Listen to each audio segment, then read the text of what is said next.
Hello, everyone. Welcome back to the Dreary Erie. Specifically, this is Liam again. And I have my brother Nigel, who has cameoed in a few videos before. He's One here. video to be precise. I don't know. You've probably accidentally been in more. It's a pleasure, by the way. Yes. So, we basically decided that for the month of October, we were going to be watching a lot of horror movies, and thought we might as well do kind of vlogs with our opinion on them. So Nigel, of course, decided to go with one of my personal favorites first, which was George A. Romero's Night of the Living Dead. Yes, from the 1960s, the classic black and white B movie that inspired the entire zombie genre. There are far worse choices you can make to start an October Film Fest. Yeah. So basically, this is what Romero creates this film in the 60s with a budget of about 100,000 US dollars, which even back then was nothing. 100, yes, very little money, some close friends, some actors who wanted to work for cheap, and a couple cans of Bosco chocolate syrup. Yes. Amazing how the film was made on such a very low budget, but in the end somehow found a way to apparently be more gross and visceral than anything else at the time. As of nowadays, it's kind of tame. It was maybe about the standards, but inspired horror legends who got into the business later, like Sam Raimi and his Evil Dead films, were all, of course, heavily inspired. Also made on absolutely no money. By the original Night of the Living Dead, as the whole house in the middle of the woods under siege idea. There has to be some type of connection there. Yeah. So the film, of course, when it first came out, budget of 100,000 US dollars, ends up making 30 million. Unfortunately, Romero saw very little of that profit because, well, he didn't get much of the licensing rights. He didn't trademark the name, and most of the distributors made off with much of the profits. It was actually pretty much a financial loss for him. What did until his later films that he actually saw profit, really. Well, they were able to give him enough money for Dawn of the Dead, but when he was working on Dawn of the Dead, he was working with a way more mainstream distributor than in later or in his earlier films. So he got other films, much like bigger budget. Dawn of the Dead and Martin were actually able to get a profit, which was something that could not be said with Night of the Living Dead. But it was a early mistake. He was a rookie director.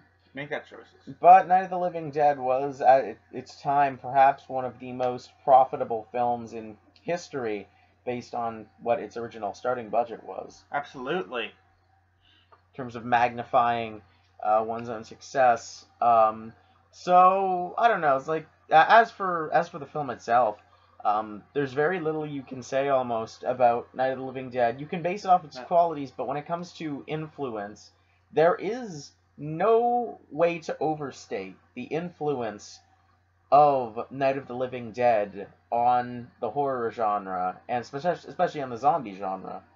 Absolutely. You really can't... what can you say about Night of the Living Dead that hasn't already been said? It's an icon of the entire horror genre, of low-budget films. It is legendary for the amount of success, notoriety, and legacy it has established for itself. And even more so, there is nothing to codify when you're trying to compare it to other, say, zombie films. It's entirely pointless to compare it almost to a lot of things because it invented the genre. It is the standard to which, to this day, all zombie films and even many horror films are held to. It is the measuring stick in many ways. Before the time, the whole idea of what you consider a zombie, something that eats on human flesh, it's a dead corpse, that if you get bitten and you die and you come back as a zombie yourself, those were ideas that were all pretty much stemmed from this movie. And Romero himself said that he originally had not called the creatures zombies. He had initially called them ghouls, and that's even what they're referred to in the film. That's right. During the news broadcast, they're called ghouls on the television scenes. Yeah. But I suppose Romero eventually came to the conclusion that zombie was a better term for the creatures that he was showing. And it's just so cool to go back and look at this film and see not only that it's the genesis of the zombie film and even of basically the modern horror film, but to see what it was inspired by as well. Film has been followed up on by slews of films with similar names and possible connections to this film. Of course, there's Raimi's sequels, Dawn of the Dead, Day of the Dead, Land of the Dead, etc.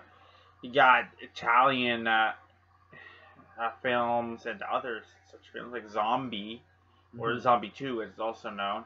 You got other movies like Return of the Living Dead, which is a pseudo follow-up to Night of the Living Dead in a way. You got even more contemporary films like Shaun of the Dead by Edgar Wright. And yeah, it is true. And if you think about it, without the existence of this film, such staples, such great cult films as The Evil Dead, and even as Reanimator would not have come into existence, because it was the film that really pushed the boundaries. This is like you've got cannibalism on screen for like the first time ever, and it's crazy. Anyway, like I said before, they used Bosco's chocolate syrup and roast ham for the scenes where they're eating the supposed dead flesh of two unfortunate victims. And that's just kind of some more practical special effects genius that you would see later. And it is true that the black and white in this film actually lends to the credibility of those effects. It makes things look a lot less out of place and maybe fake than it would have looked in color. It's like making best of what you got. Turning a weakness like a low budget into a strength. So yeah, in terms of influence, there's not much that can be said about this film. But let's talk about the film kind of on its own merits. On its own merits, it starts off by having a great atmosphere, an interesting score, well-made stock music. It's pretty much perfect for the tone the film is trying to set, and the very claustrophobic feel of the film.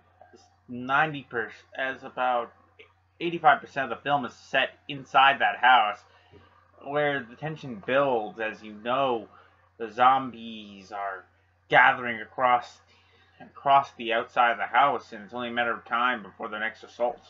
And it is true, I think, that the music, despite being stock music, does indeed work perfectly, and oftentimes it enforces that isolated atmosphere. In fact, music itself has become so iconic and connected with Night of the Living Dead that most people who've seen the film can't imagine that music being in anything else. In fact, when there was a special edition made of the film which had new music, it was one of the main gripes that a lot of people had with it, was that it didn't have the music everyone had known to connect with Night of the Living Dead. Yeah, that's true.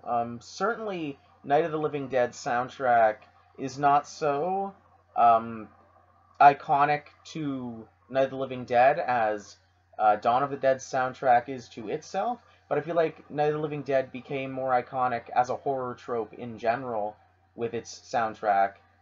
We see many other horror films eventually duplicating that sound in many ways. And what you stated was the opening is very interesting. It's almost I found it was interesting, right? Like I don't know what your take is on it. But with Barbara and Johnny going to pay the respects to the cemetery, and it all falls apart really quickly, as you remember. And I loved so much the classic setup of this. They go to a cemetery where it's where all creepy horror movie things are supposed to happen, and the problem that they run into isn't some sort of skeleton popping out of the grave to attack them.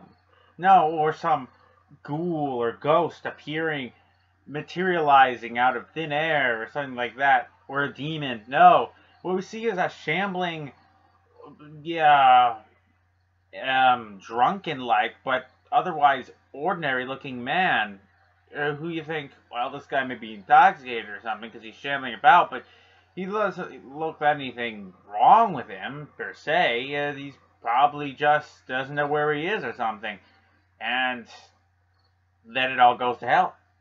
And that's like, isn't that it? And it's so true. The scene is so iconic because imagine being a moviegoer in the 1960s, like late 1960s. You are not seeing this coming. At the very most, you might have seen like a TV spot or something, or like a radio spot, which there wouldn't have been very many for this because it was basically a sleeper hit.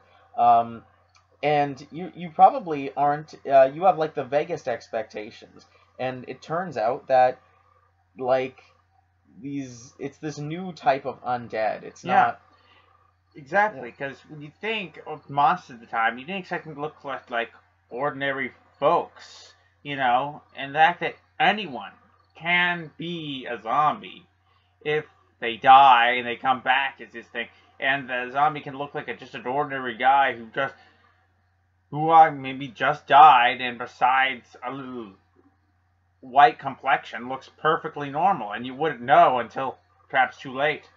Yeah, and that's very true. I think that speaks to the horror of the zombie because the vampire was a scary figure because the vampire was obviously very seductive in films, and it was scary because it was like something that was had like a regality to it, and then the werewolf is on the other end of the spectrum. It's very bestial.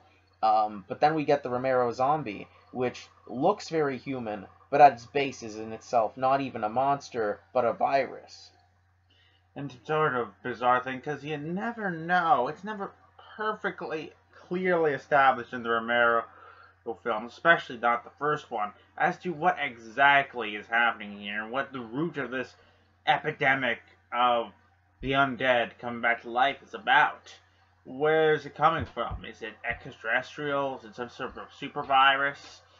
Some other bizarre means for explaining why the dead are walking and attacking the living.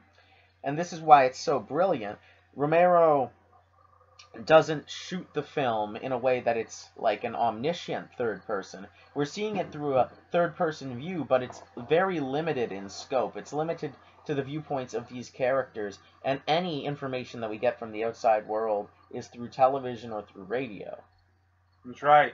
The main cast is as much in the dark as we are through much of the film, and if not for the news reports, they would have had nothing to go on besides their own experiences.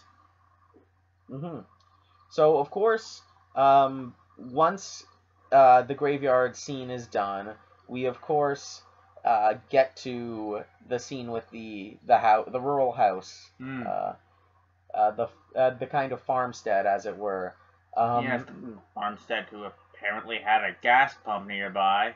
Yeah, it's interesting, but certainly this is the setting that many a horror film is going to that is going to end up having. The setting of like a rural house in the countryside or in the woods or what have you. It's become so iconic as to be borderline cliche. And then like